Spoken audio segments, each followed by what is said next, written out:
Bismillahirrahmanirrahim.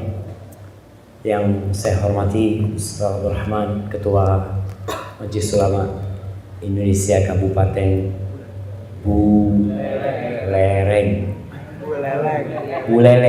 Oke, Buleleng. Masya Allah, Zakallah khair Ustazana. Yang saya hormati para jamaah semua yang hadir di tempat ini, Anda ucapkan Assalamualaikum warahmatullahi wabarakatuh. Alhamdulillah alladzi bi ni'matihi tatimmus shalihat.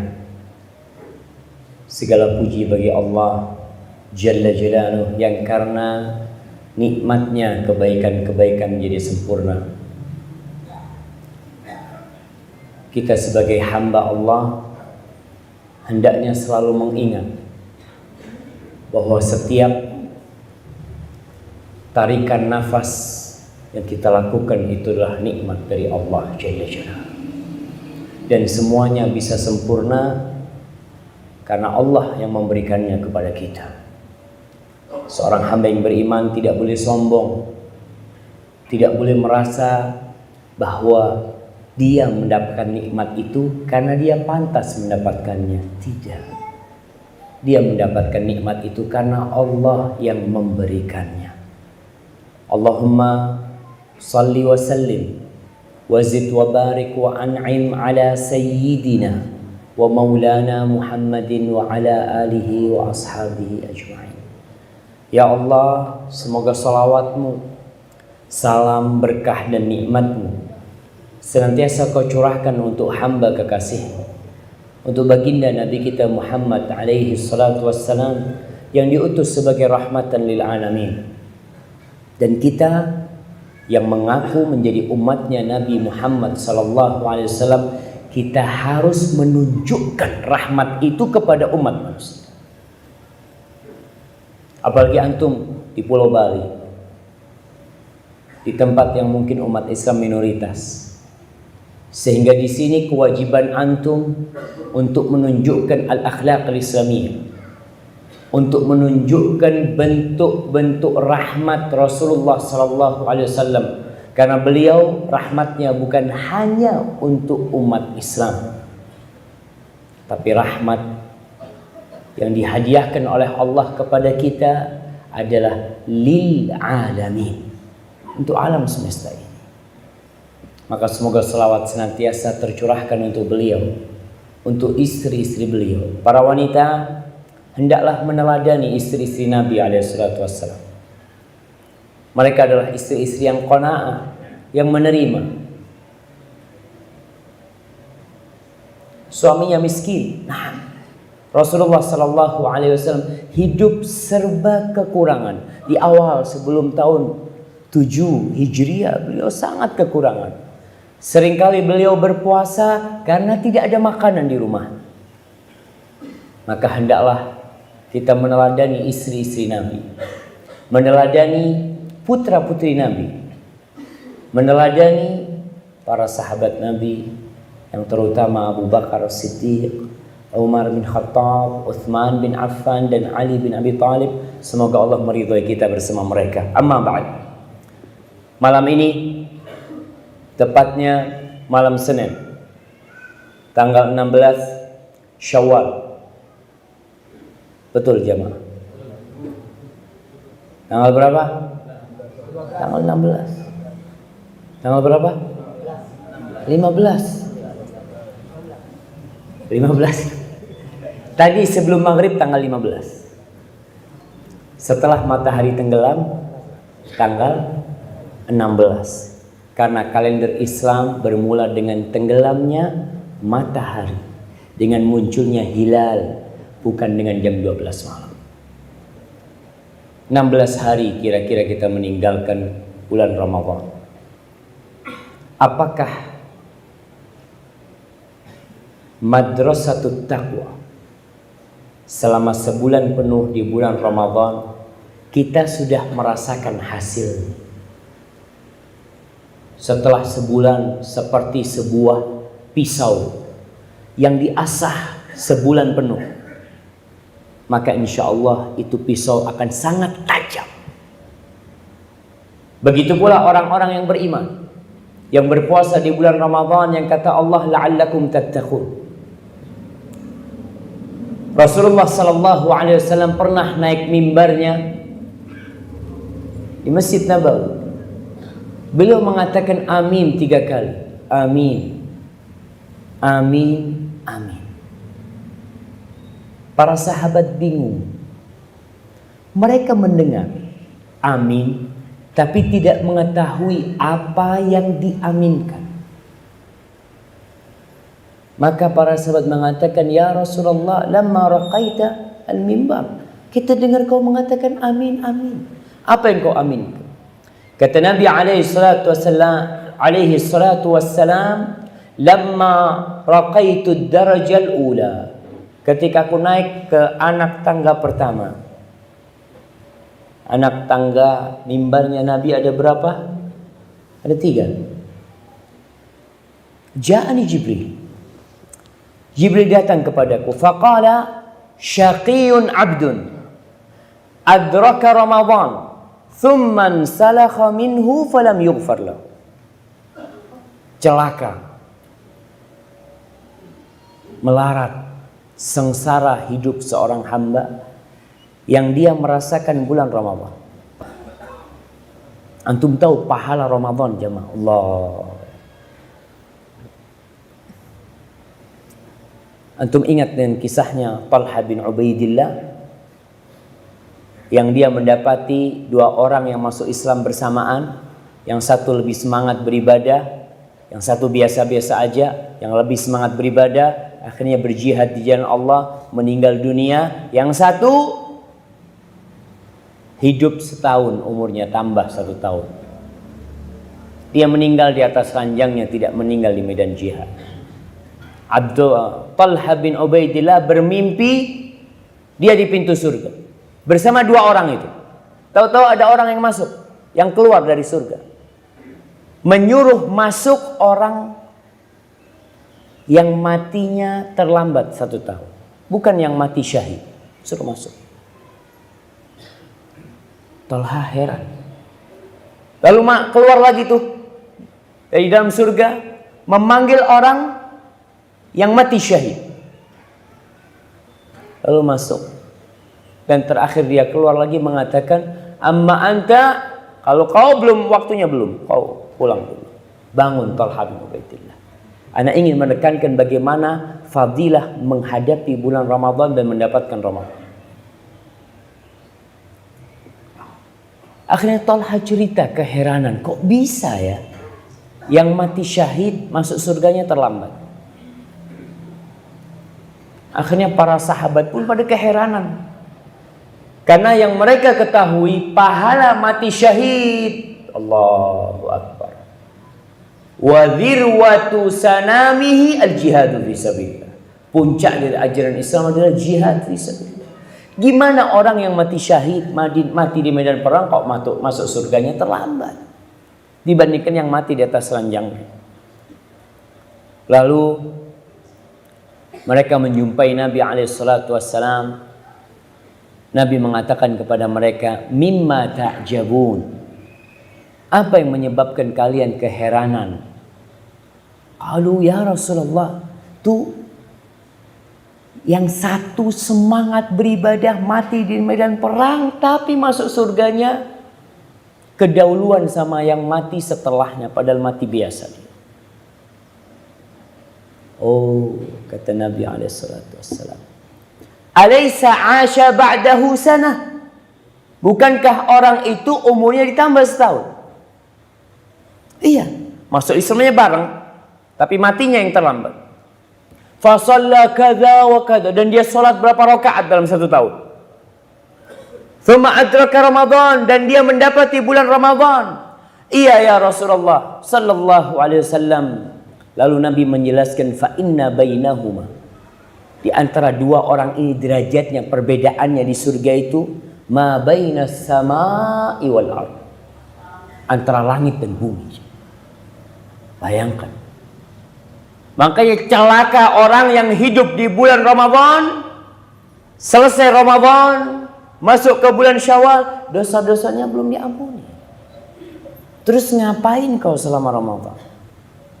Padahal dari satu Ramadan ke Ramadan selanjutnya, pesan baginda Nabi Muhammad sallallahu alaihi wasallam, kafaratun lima bainahuma, sebagai penghapus dosa tuh.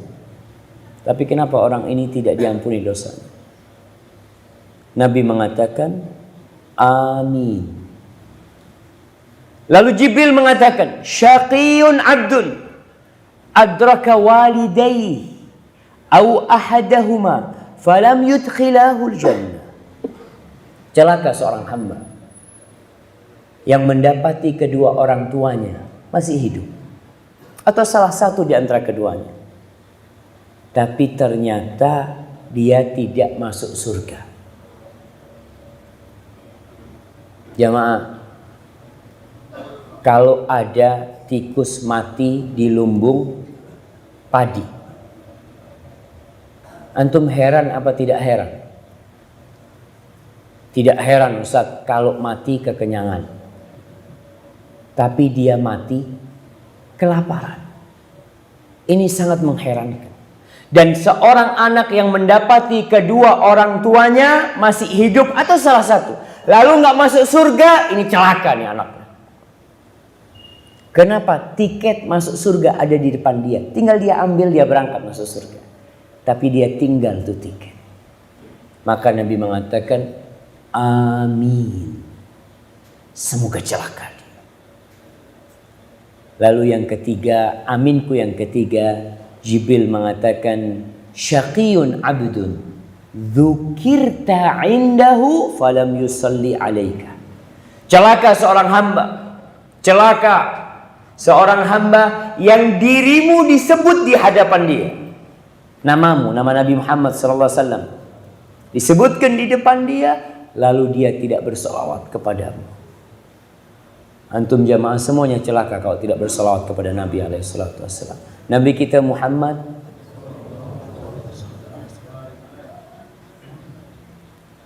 Ana tadi ngelihat ada air di sini jemaah. Kenapa dipindah airnya? Hah? Jazakallah khair, syukran.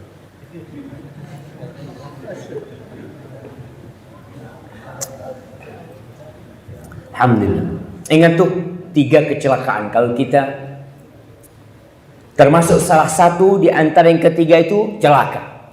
Bagaimana ada orang yang tergabung di dirinya 3 perkara itu. Tidak berbakti sama orang tuanya sehingga tidak bisa masuk surga. Tidak berselawat kepada Nabi SAW sehingga celaka. Dan dapat Ramadan tiap tahun. Berapa tahun Bapak merasakan bulan Ramadan? Saya umur sudah 65 tahun Ustaz. Ramadan ya tiap tahun. Tapi saya nggak puasa. Na'udzubillah. Jadi paling tidak jamaah, ada perubahan lah selesai Ramadan. Dan selesai kajian ini, harapan ilmu itu merubah karakter kita. Kalau kita dapat ilmu, orang bodoh tidak berubah wajar. Karena dia nggak paham, nggak ngerti dia. Tapi orang pintar dapat ilmu tidak berubah, ini yang tidak wajar. Ya hidayah. Ibunda Sufyan Ats-Tsauri, anak yatim nih Sufyan, alim ulama yang terkenal. Ibunda Sufyan Ats-Tsauri memberikan duit kepada Sufyan sebanyak 10 dirham. Khudh hadhihi 10 dirham. Kau ambil nih 10 dirham dan kau belajar dengan 10 dirham 10 hadis. Tiap hadis 1 dirham. Dari dulu yang namanya nuntut ilmu itu butuh duit. Dari dulu. Bahkan Imam Syafi'i berpesan, lan tanalul ilma illa bisittatin. Kau tidak akan dapat ilmu kecuali dengan 6 perkara. Salah satunya bulughah. Ada biaya. Maka Ibunda Sufyan ngasih anaknya duit 10 dirham. Kau cari 10 hadis. Kau belajar banyak ulama hadis. Kau belajar. Setelah kau dapat 10 hadis, kau lihat ada perubahan sikap enggak di dirimu? Gaya ngomongmu, misyatik, jalanmu, dudukmu. Kau berubah enggak? Kalau ada perubahan, terus kena. teruskan kau belajar nak. Insya Allah barokah ilmu yang kau dapat. Tapi kalau tidak ada perubahan, berhenti. Aku takut ilmu itu yakunu wabalan alaih. Ilmu itu jadi petaka buat engkau nantinya. Bertahun-tahun belajar, dengarkan kajian, dapat ilmu, tapi tidak berubah menjadi lebih baik, jadi bala ilmu yang dimiliki. Maka harapannya dengan Ramadan kita berubah, dan dengan menuntut ilmu kita berubah jadi lebih baik. Berkaitan dengan berbakti kepada orang tua. Ya, kalau kita melihat fenomena dalam kehidupan kita, banyak anak-anak yang lupa dengan orang tuanya, khususnya yang sudah menikah. Kenapa anak katakan seperti ini? Karena yang sudah menikah ini kadang-kala udah dewasa, udah paham dia. Kalau yang anak-anak muda masih nggak paham. Tapi yang udah menikah dia paham, dia udah jadi bapak, istrinya jadi ibu. Dia sudah paham dengan derita orang tuanya. Tapi ternyata malah lupa sama orang tuanya. Sebagian ada yang menjadikan orang tuanya pembantu di rumah. Sebagian ada yang hanya mengirim uang buat orang tuanya tapi tidak pernah menengok orang tuanya. Entah di buleleng. Ini kebanyakan perantau apa memang penduduk asli? Campur aduk. Nah, kadang-kala orang yang merantau itu di Bali mungkin sudah setahun, udah lupa sama orang tuanya. Dia udah sibuk sama istri, sama bini, sama anaknya. Sudah menikmati kehidupan di sini, dia hanya bisa telepon. Umi, bekhair Mi? Baik Umi. Ya, alhamdulillah Mi, kita semua bekhair Mi ya. Mudah-mudahan Umi dijaga sama Allah. Assalamualaikum. Selesai sudah. Subhanallah. Di dalam Al-Quranul Karim berulang kali Allah Jalla Jalaluh mengingatkan agar anak berbakti kepada orang tua. Yang pertama di surat Al-Baqarah ayat 83. Jamaah, Anda lihat sebagian sudah mulai ngantuk. Jadi yang datang ke majelis ilmu itu ada 3 orang. Siapa yang nyebutkan, anak kasih hadiah. 3 jenis orang yang datang ke majelis ilmu. Tadi Ustaz Abdul Rahman jelaskan tuh, ada orang yang berlindung kepada Allah, Allah melindungi dia. Ada orang yang malu, akhirnya Allah juga malu sama dia. Ada orang yang berpaling dan Allah pun berpaling sama dia. Bukan itu tuh. Jemaah, yang datang ke majelis ilmu itu yang pertama ada orang yang alim, orang berilmu, untuk menambah ilmunya, merefresh ilmunya, seperti para ustadz yang hadir, para alim ulama yang hadir di majelis ilmu. Mungkin dia mengatakan yang disampaikan ustadz anak udah tahu semuanya, tapi anak ingin merefresh ingatan anak. Nah, yang kedua muta'allim, ada orang yang datang untuk belajar. Untuk belajar. Yang ketiga mustami', orang yang datang untuk mendengarkan. Apa bedanya muta'allim sama mustami'? Anak kasih hadiah. Jangan fakta. Kalau orang yang belajar akan mendapatkan ilmu sesuai dengan niatnya. Kalau orang yang mau dengarkan, nggak dapat apa-apa dia. Itu ya nggak apa-apa lah, kasih hadiah. Tapi bukan itu tapi. Nah, siapa yang mau jawab? Fadhal. Yang pertama, memang niatnya untuk belajar. Yang kedua, kebetulan datang. Bukan, dia datang memang. Mau dengarkan dia memang datang. Nah, fadhal. Kalau muta'alim mencatat, kalau mustami' bawa kuping. Itu bedanya aja, Pak. Kalau muta'alim ini memang dia bawa peralatan. Anak ini mau catat nih. Soalnya kalau enggak, anak datang nanti masuk kiri, keluar kanan. Maka bedanya muta'alim sama mustami', kalau muta'alim bawa pulpen sama kertas, kalau mustami' bawa kuping. Alhamdulillah. Ya, alhamdulillah semuanya dapat rahmat dari Allah SWT. Kata Ibnu Mas'ud, kun aliman au muta'alliman au mustami'an. Wala takunir rabi' fatahlal. Kau jangan jadi orang yang keempat. Karena ketika para ulama dulu ngajar, itu para penuntut ilmu bawa buku. Tapi ada orang-orang yang hanya membawa telinga. Biasanya kalau bawa telinga itu ya mulai bersandar. Kalau ceramahnya enak lanjut, kalau tidak bismillahirrahmanirrahim. Wah ya mulai dia merem-merem. Tapi kalau muta'alim enggak, dia bawa, Anda memang mau belajar nih. Nah, salah satu yang antum catat nih, surat Al-Baqarah ayat 83.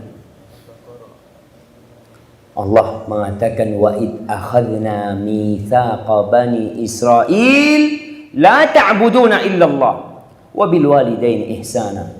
Ketika kita mengambil sebuah perjanjian atas Bani Israel, apa perjanjian itu? La ta'buduna illallah.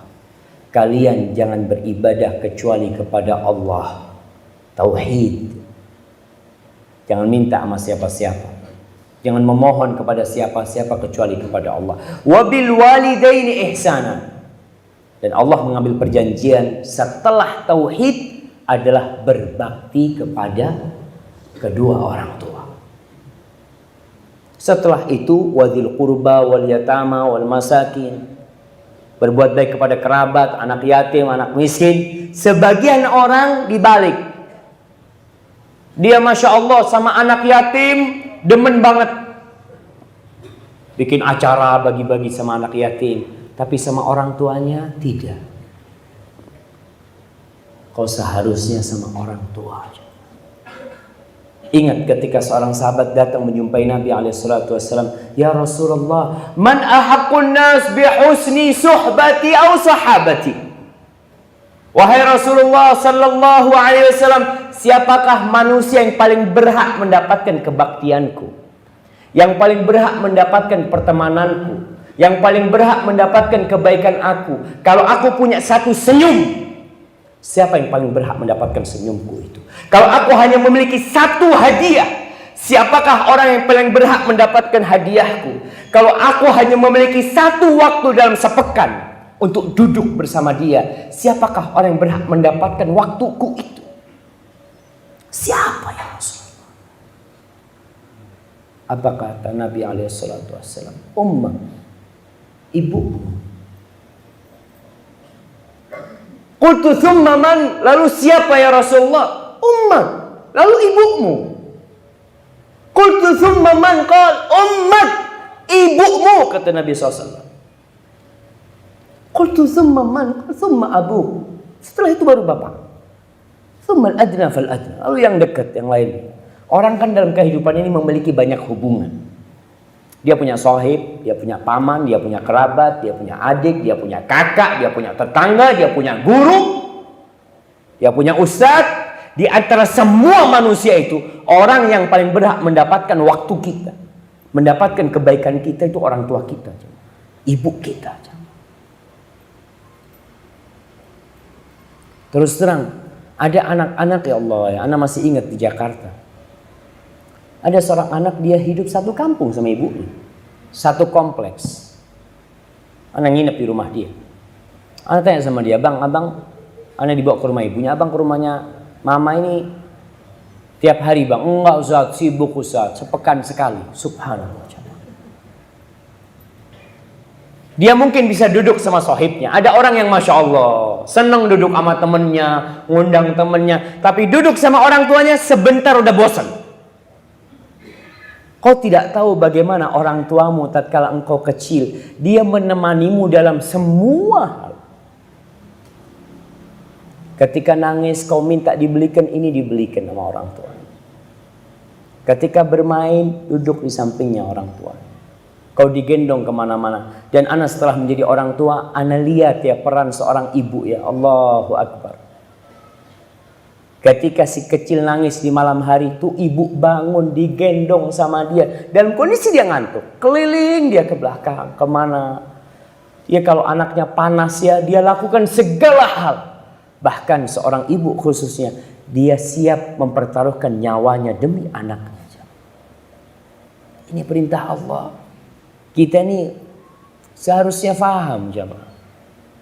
Bahwasanya Islam datang rahmatan lil alamin. Dan orang yang paling berhak mendapatkan rahmat antum adalah kedua orang tua. Kemudian di surah An-Nisa ayat 36. Allah mengatakan wa'budullah wa la tusyriku bihi syai'an. Kalian beribadahlah kepada Allah, jangan berbuat syirik sedikit pun kepada Allah. Tauhid. Tujuan diciptakannya langit dan bumi ini, tujuan diciptakannya umat manusia ini agar mereka mentauhidkan Allah. Maka itu perintah pertama dan itu kunci masuk surga. La ilaha illallah. Ada orang berbakti sama orang tuanya. Ada orang yang sangat baik bahkan dikenal oleh seluruh penduduk. Ini orang paling berbakti sama orang tuanya. Tapi kalau dia tidak bertauhid, wa qadimna ila ma amilu min amalin faja'alnahu haba'an manthura. Amal kebajikan dia akan jadi debu yang berterbangan. Syaratnya tauhid. Maka itu perintah Allah. Wabil walidaini ihsana. Lagi Allah katakan, dan berbuat baiklah kepada orang tua. Setelah orang tua, wabidil qurba wal yatama wal masakin. Kau berbuat baik kepada kerabatmu, kepada anak-anak yatim, kepada orang-orang miskin. Wal jaridil qurba, tetangga yang jadi kerabat dengan engkau. Wal jaril junub, tetangga yang jauh. Wasahibi bil jam, teman dalam perdagangan, teman dalam perjalanan. Wabnis sabil, orang yang putus perjalanan, tidak bisa melanjutkan perjalanannya. Wa ma malakat aymanukum, kepada budak-budak kalian. Innallaha la yuhibbu man kana mukhtalan fakhura. Allah enggak suka sama orang yang sombong, membanggakan dirinya. Maka ingat, Allah ingatkan orang tua. Kemudian di surat Al-Isra ayat 23. Syuf, antum sudah dapat berapa ayat tuh? 3 ayat, Masya Allah. Antum pulang nanti dibaca di rumah. Insya Allah antum udah berulang kali membaca ayat itu. Apalagi di bulan Ramadan. Syahrul Quran. Syahrul Ramadan alladzi unzila fihi al-Quran. Dibaca tuh. Tapi mungkin antum tidak melihat artinya. Supaya tatkala kita melaksanakan perintah ini Allah yang nyuruh anak. Di surat Luqman, wassaynal insana biwalidayhi ihsana. Ada kadang-kala seorang anak yang mengatakan, ya Ustaz, abah anak ini Ustaz tidak pernah berbuat baik sama anak. Anak ketika kecil ditinggal sama orang tua. Orang tua bekerja di luar negeri. Atau orang tua meninggalkan ibu anak. Ibu anak bekerja sendiri sampai anak besar. Ketika anak sukses, baru bapak anak datang. Apakah anak harus berbuat baik kepada bapak anak? Naam, wajib untuk berbuat baik. Antum tahu bagaimana Nabi Ibrahim, bapaknya itu pembuat patung, pembuat berhala, penjual berhala, penyembah berhala, dan Nabi Ibrahim terus mendakwain orang tuanya. Akhirnya orang tuanya marah kepada Nabi Ibrahim, la illam tantahi la arjumannak wahjurni maliya. Aku usir kau, nggak kenal lagi sama kau. Kau kalau nggak berhenti ngasih nasihat aku, nggak berhenti dengan yang kau dakwahkan itu, aku akan merajammu. Ini bapaknya mengatakan itu kepada Nabi Ibrahim. Apa kata Nabi Ibrahim? Qala salamun alaik sa'astaghfiru laka rabbi innahu kana bi hafiya. Semoga Allah menyelamatkan engkau wahai ayahanda. Tuh bapaknya seperti itu. Islam mengajarkan berbakti sama orang tua dalam semua kondisi.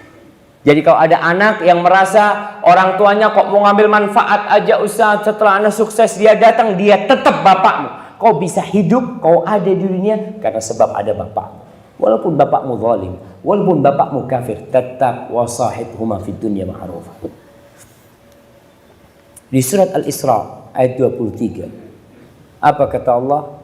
Wa qadha rabbuka alla ta'budu illa iyyahu wabil walidaini ihsana imma yablughanna indakal kibara ahaduhuma aw kilahuma Fala taqul lahuma uffin wa la tanharhuma wa qul lahuma qawlan karima wakhfid lahuma janaha dhulli minar rahmah wa qur rabbirhamhuma kama rabbayani shaghira. 23, 24, 25. Allah mengatakan dan Allah telah membuat keputusan. Allah telah menetapkan. Allah telah memerintahkan agar engkau tidak menyembah kecuali hanya kepada Allah dan berbuat baik kepada kedua orang tua. Bayangkan jamaah. Jadi kalau pengajian itu berulang judulnya, sebenarnya memang seperti itu orang harus diingatkan. Antum kalau baca Al-Quranul Karim, berapa kali Allah sebutkan tentang surga? Berulang kali. Berapa kali Allah memanggil kita agar kita melaksanakan sholat? Banyak kali. Berapa kali Allah menyuruh kita bersolawat kepada Nabi SAW, beristighfar kepada Allah Jalla Jalaluh, berzikir? Banyak kali. Kenapa? Karena kita sering lupa, jamaah. Makanya diingatkan. Dan di ayat ini Allah mengingatkan, wabil walidaini ihsana. Lalu imma yablughanna indakal kibar. Kau lihat dalam posisi orang tuamu itu sudah sepuh. Sudah sepuh. Keduanya atau salah satu dari keduanya. Kenapa Allah ingatkan agar kita berbakti kepada orang tua tatkala mereka sepuh? Padahal kewajiban berbakti ketika kita muda, mereka muda pun kita wajib berbakti. Biasanya kalau orang tua masih muda, yang butuh itu anak. Bapak belum butuh sama kita. Orang tuanya masih bisa bekerja, orang tuanya masih sehat, dia nggak butuh. Tapi kalau sudah tua renta, di sini dia butuh sama antum. Maka Allah ingatkan, ketika orang tua kalian sudah sepuh, berarti kalian sudah tua. Orang tua sepuh itu umur berapa jamaah? 60 lah, 50, kepala 5 ke atas lah, itu sudah mulai capek-capekan. Pensiun umur berapa? Oke, 58. Dulu 55, 56, sekarang 58, mungkin nanti 60. Wallahu a'lam. Tapi yang jelas orang pensiun itu ya bisa disebut sepuh lah. Udah kau nggak usah kerja, biar yang muda kerja.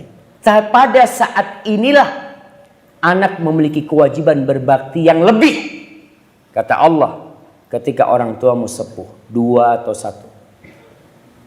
Mungkin 1 meninggal dunia, atau yang 1 masih muda.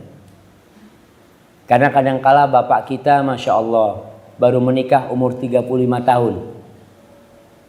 Ibu kita umurnya 20 tahun pada waktu itu. Ada perbedaan umur 15 tahun. Jadi yang sepuh duluan siapa? Bapak kita. Ibu kita masih muda, masih sehat. Kadang-kala terjadi seperti itu. Tapi apa yang harus kau lakukan? Fala taqul lahuma uffin. Allah mulai dengan masalah lisan. Jangan pernah engkau mengatakan uff kepada bapak atau ibu. Orang kalau sudah sepuh itu banyak permintaan. Kadang-kala permintaannya aneh-aneh. Iya. Ada seorang ibu yang dia ngomong sama anaknya, "Nah, Umi kepingin nak diantarkan ke tempat sohib-sohib perempuan dia." Apa kata anaknya? Nih, cuma 30 menit. Anak antarkan, anak tunggu. Umi nggak ada, anak tinggal. Ibunya butuh sama anaknya. Kalau anaknya tidak mengantarkan, tidak berangkat. Kata uminya, iya nak, diantar. Sampai sana ditunggu sama anaknya. Ada jam, dia lihat jam. 30 menit diketuk.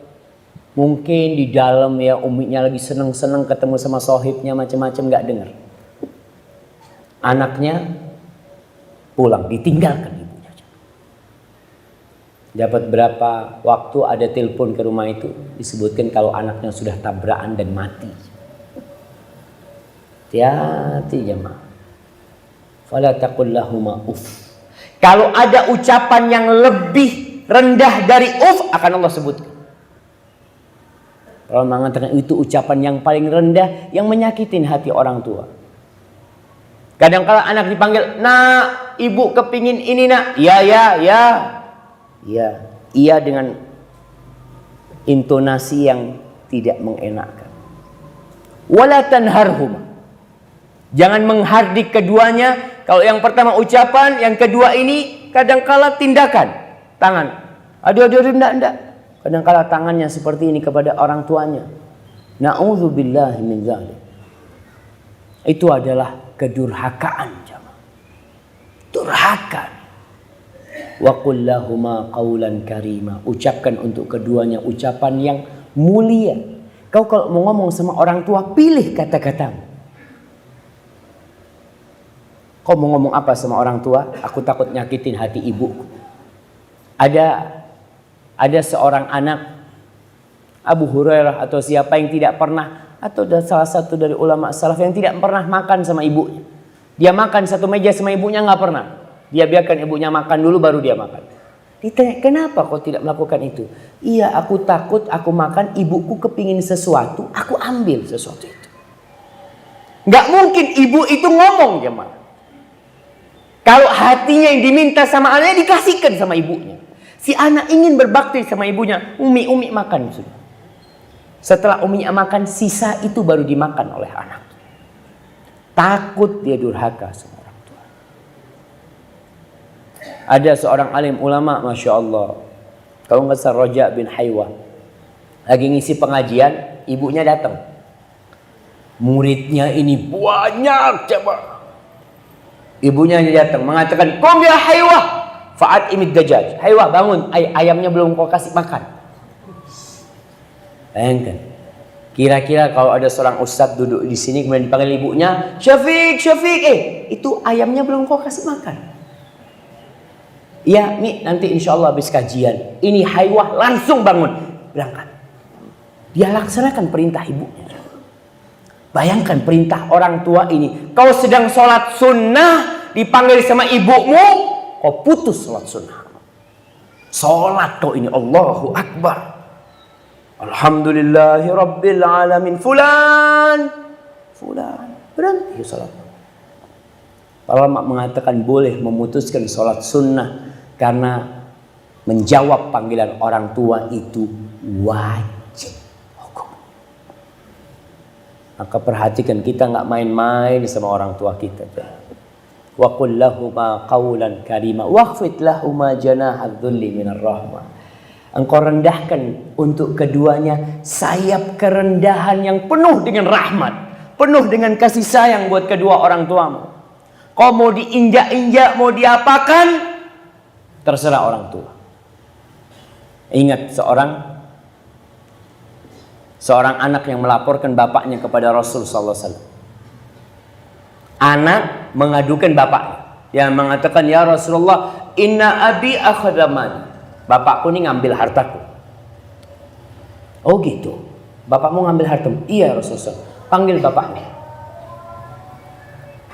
Masya Allah. Berapa menit lagi Ustaz? Kok sudah mau adzan ya Ustaz? Hah?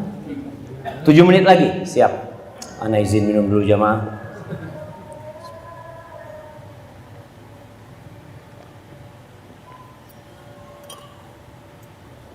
Alhamdulillah. Panggil bapakmu ke sini. Dipanggil bapaknya. Tanya sama Rasul sallallahu alaihi wasallam, "Apa benar kau mengambil harta anakmu?" Kata orang tuanya, "Iya ya Rasul. Aku ngambil harta dia." "Apa nggak boleh aku ngambil harta dia? Aku yang membesarkan dia ya Rasulullah. Aku yang hidup susah untuk dia. Aku yang begadang malam agar dia tidur nyenyak. Ketika dia sakit, aku yang capek untuk dia. Apakah ketika dia besar, aku nggak boleh ngambil harta dia ya Rasulullah?" Pemuda itu dipanggil sama Rasul sallallahu alaihi wasallam. Nabi mengatakan, "Anta wa maluka li abi." Kau tubuhmu semua bersama semua hartamu itu milik bapak. Nggak ada orang tua itu ngampung sama anaknya, itu tidak ada. Ingat nih anak-anak. Ada seorang syekh yang didatangi oleh seorang pemuda. Dia mengatakan, Syekh, ana mau tanya, Syekh, kata dia. Iya, kau mau tanya apa? Syekh, gini Syekh, ini masalah keluarga, kata dia. Ibuku ini numpang sama aku, Syekh. Syekh mengatakan, tolong pertanyaanmu diulangi. Syekh, gini Syekh, ibu ana ini numpang sama ana. Tolong pertanyaanmu diulang lagi. Syekh, gini Syekh, ibuku ini numpang sama aku. Kata Syekh, tolong diulang lagi pertanyaanmu. Syekh, tolong saya dengerin dulu aku ngomong, Syekh. Anda, pertanyaanmu salah, kata dia. Seharusnya kau katakan kau itu numpang sama ibu. Kata yang bertanya, ya kalau gitu sudah selesai. Kalau memang sang anak yang numpang sama orang tuanya, selesai urusannya. Dia ingin mengatakan, melaporkan ada keributan antara istri sama ibunya, ibunya numpang. Berarti ada pikiran gimana kalau ibunya dipindahkan. Kau yang seharusnya pindah. Kalau kau mau pindah, bukan ibumu yang dikeluarkan dari tempat itu. Ingat nih, kita kadang-kala salah mendudukkan orang tua kita. Anta wa maluka li abi. Kalau bapakmu datang, nah aku ambilnya motormu nak, fadl nak, abah. Itu motornya abah. Jangan sampai jamaah.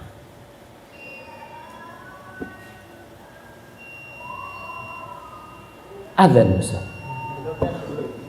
Baik, kalau sudah waktu adzan kita sholat, nanti kita lanjutkan sedikit lalu masuk tanya jawab insyaallah.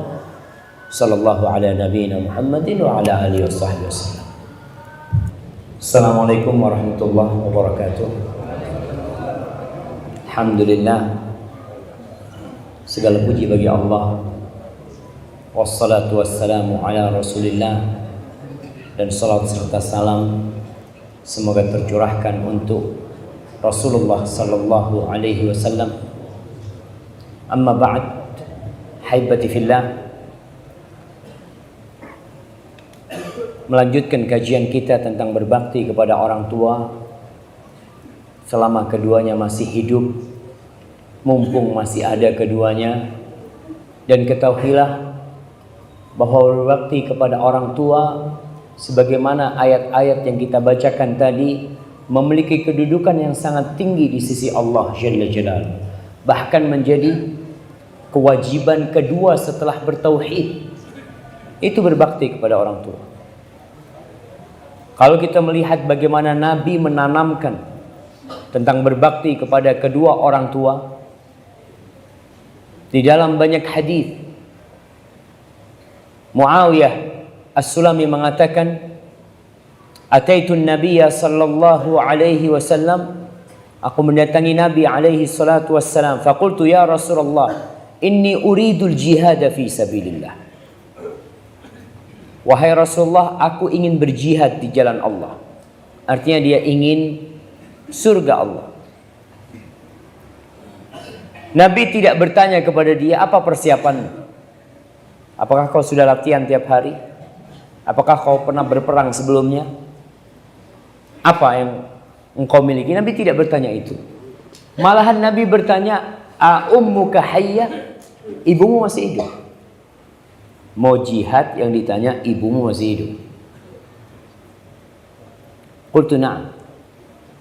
Iya ya Rasulullah. Di sini Nabi mengatakan, ilzam rijlaha fathamma al-jannah. Kau kan cari surga. Engkau ingin berperang, berjihad, kau cari surga.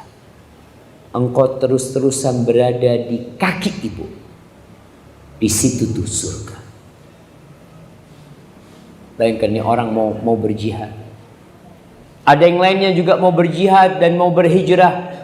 Dia mengatakan, ya Rasulullah, aku tinggalkan kedua orang tuaku dalam kondisi menangis. Nih jamaah, orang mau jihad, mau berhijrah, dia tinggalkan kedua orang tuanya dalam kondisi menangis. Apa kata Nabi alaihi salatu wassalam? Irji' ilaihima.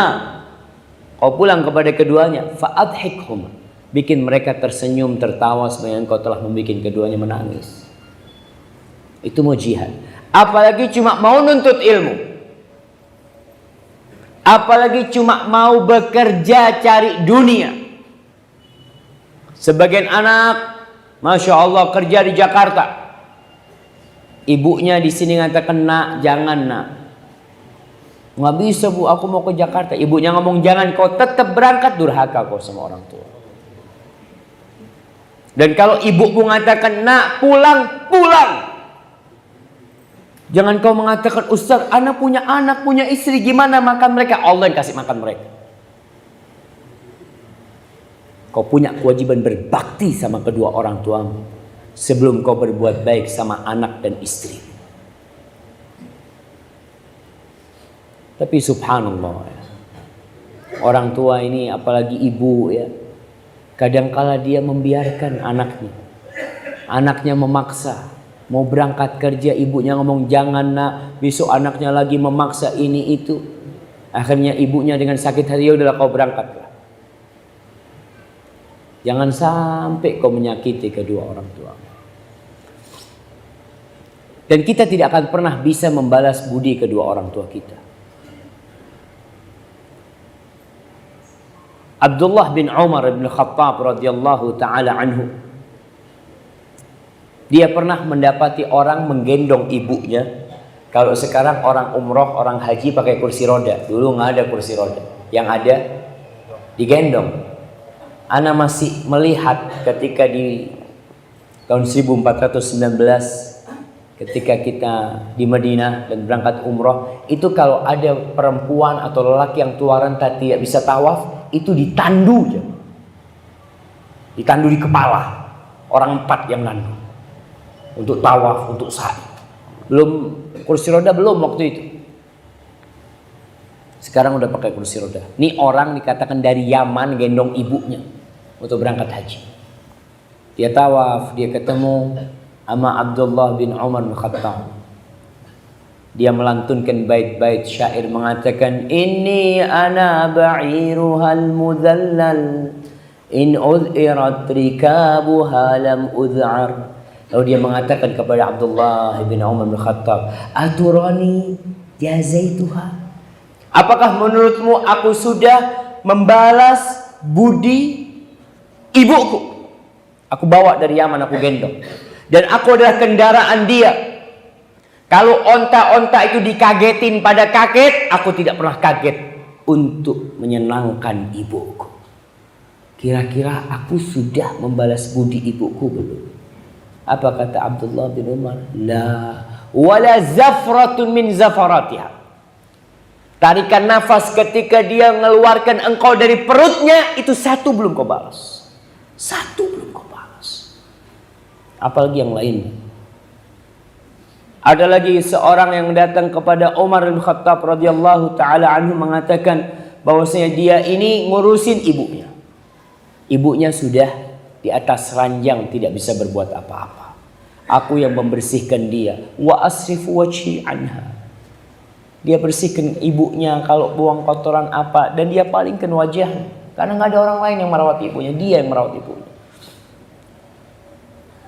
Dia tanya sama Umar bin Khattab, kira-kira aku udah balas budi baik ibuku belum? Belum, kata Umar bin Khattab. Kan sama, kata anak ini. Aku merawat ibuku sebagaimana ibuku merawat aku ketika kecil. Nggak sama, kata Umar.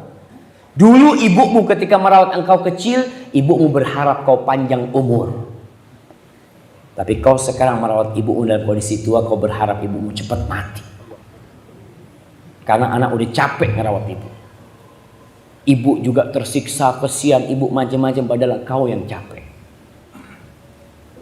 Kata Umar, nggak sama.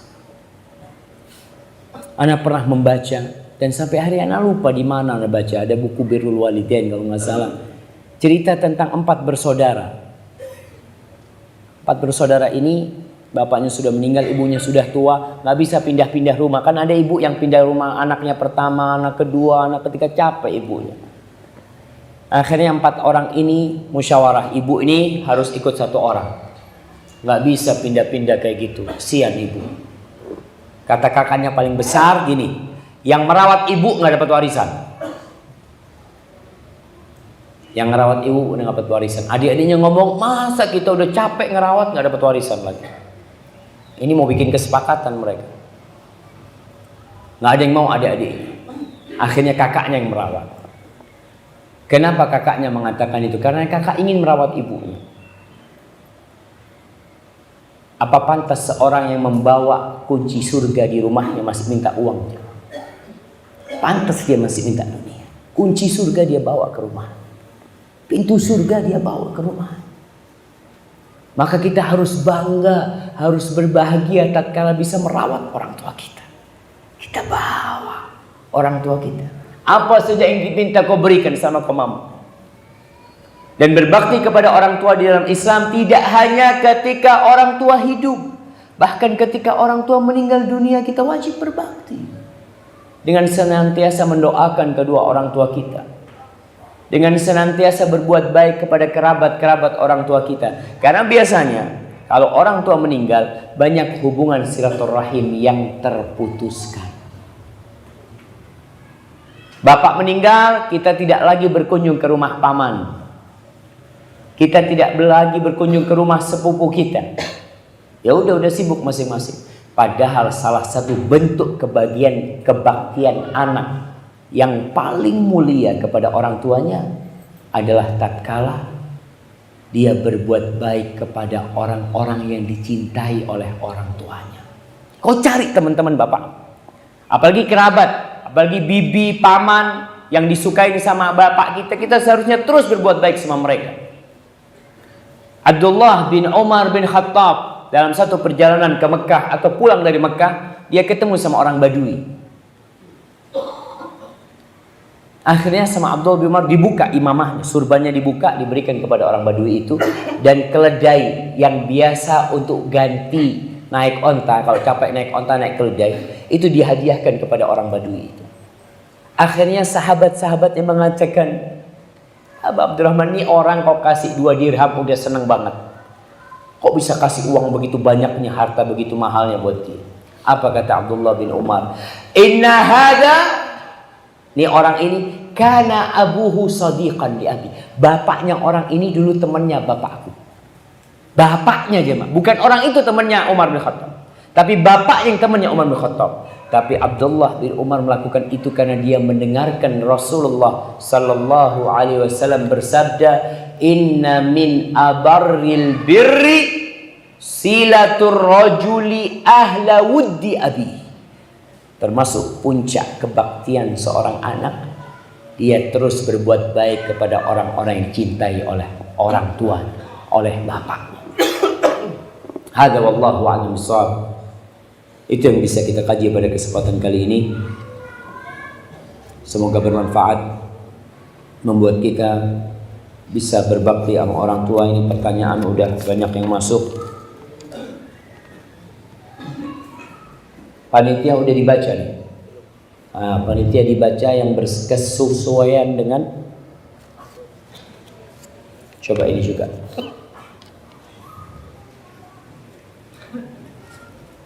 Ustadz, bagaimana caranya saya berbakti kepada orang tua yang ada di kampung halaman, sedangkan orang tua menyuruh saya merantau? Nah,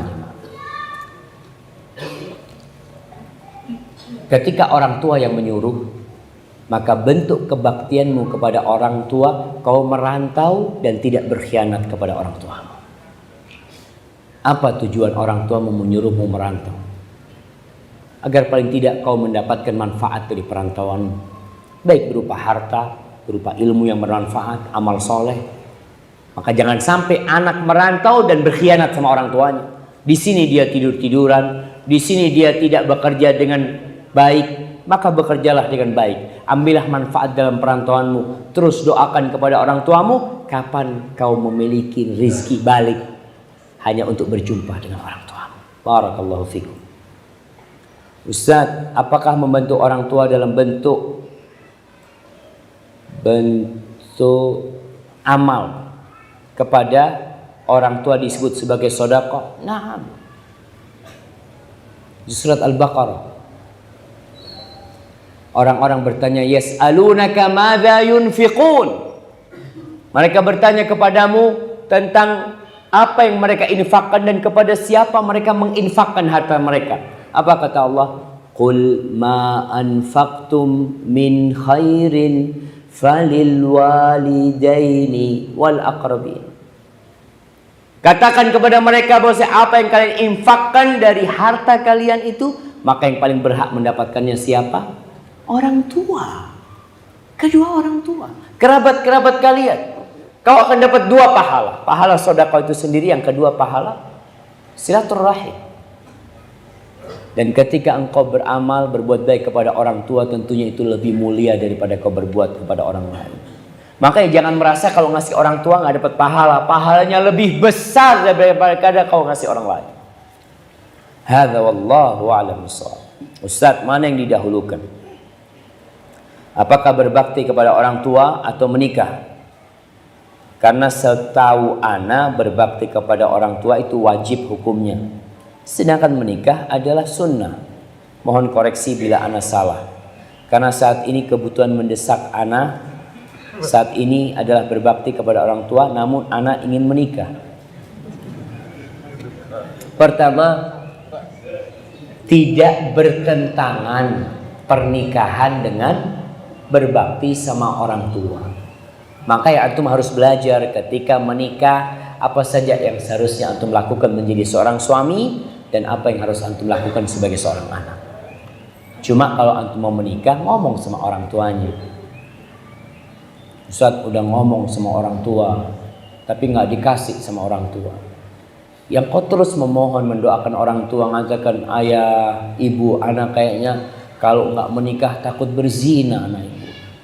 Mungkin orang tuanya mengatakan ya udah kau malam ini nikah sudah bismillah. Ya karena anaknya udah takut berzina orang tua. Maka dengan cara yang baik. Ingat, iya kalau dikatakan berbakti sama orang tua wajib, menikah sunnah, nah. Tapi kadang-kala menikah itu jatuh wajib. Ketika engkau tidak menikah, kau melakukan dosa.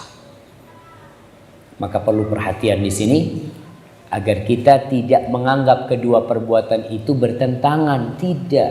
Dua-duanya amal kebajikan. An-nikahu sunnati, kata Nabi alaihi salatu wassalam. Kau menikahkan, kau terus berbuat baik kepada orang tua. Makanya kalau menikah, cari istri yang solehah, yang bisa membantumu berbakti sama orang tua. Kayak Rasulullah SAW mengatakan tentang 4 harta, ya 3. Ada 3 harta yang seharusnya kita buru dalam kehidupan ini. Harta yang paling mulia, anak kasih hadiah. Antum udah jawab tadi? Yang belum jawab? Nah, fadhal. 3 harta yang paling mulia. Ini untuk akhwat. Nggak apa-apa, masih ada hadiah. Yang pertama?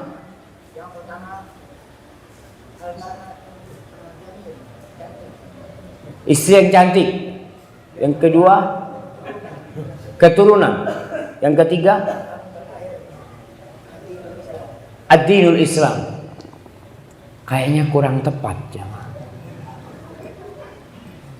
3 harta yang para sahabat bertanya ketika turun ayat. Nah,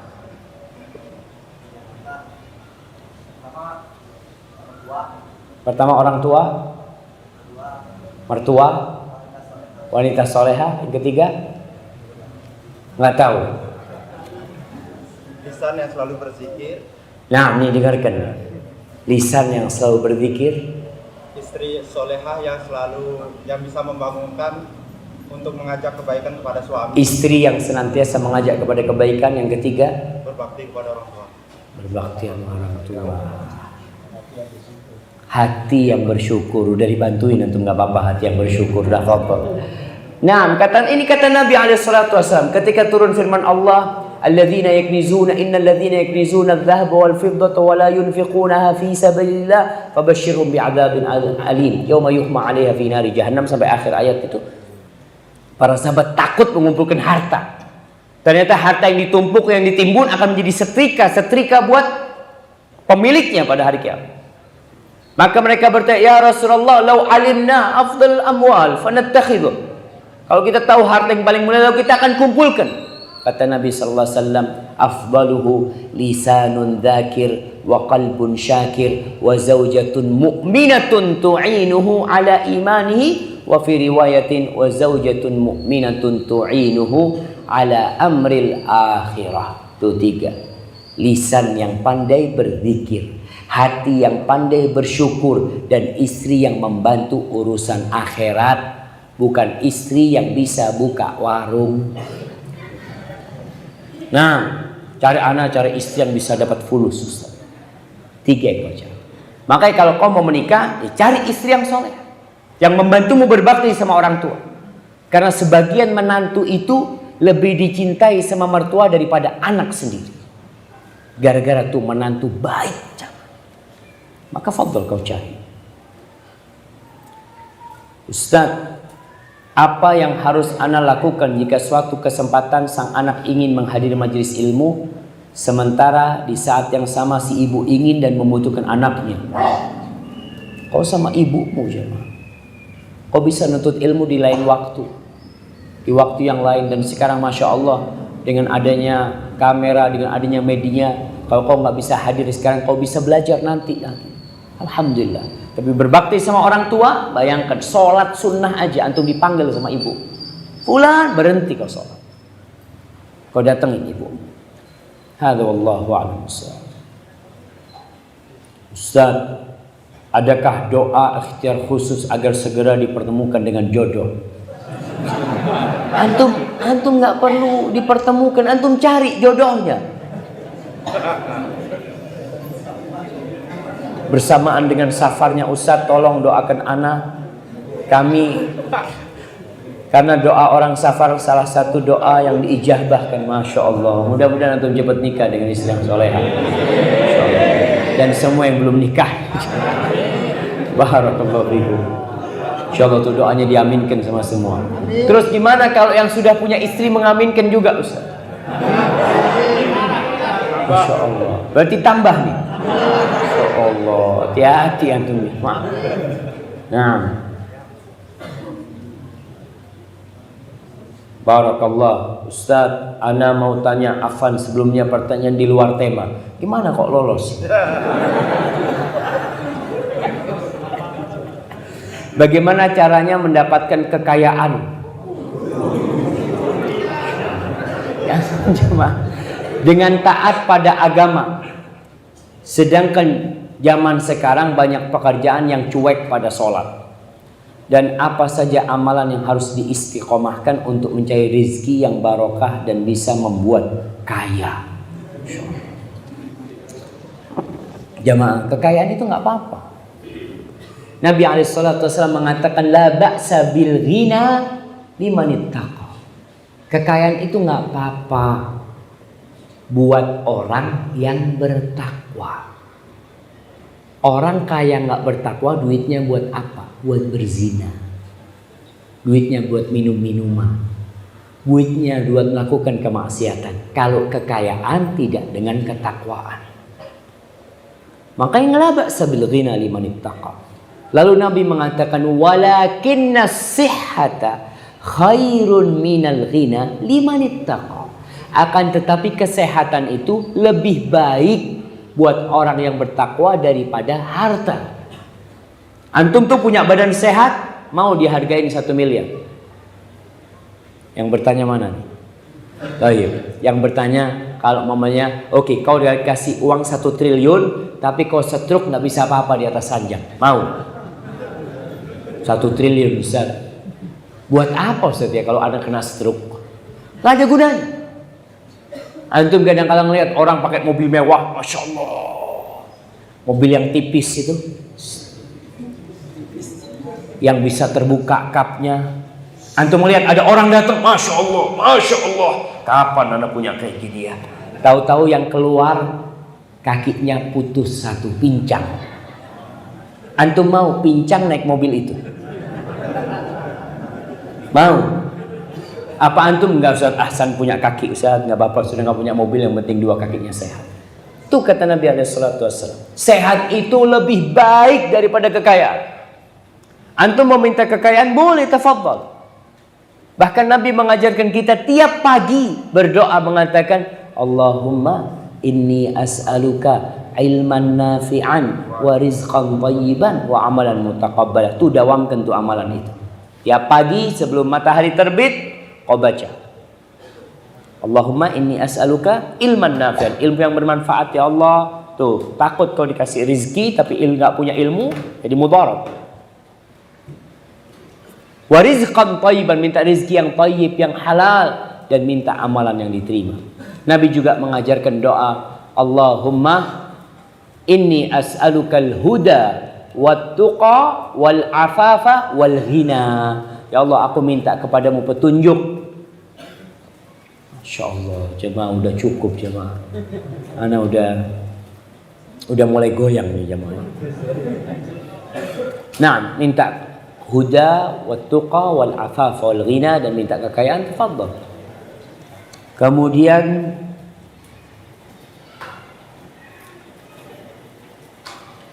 apa yang dimaksud dengan masuk surga? Kayaknya dia pertanyaannya dua jemaah, jadi satu aja yang Anda baca.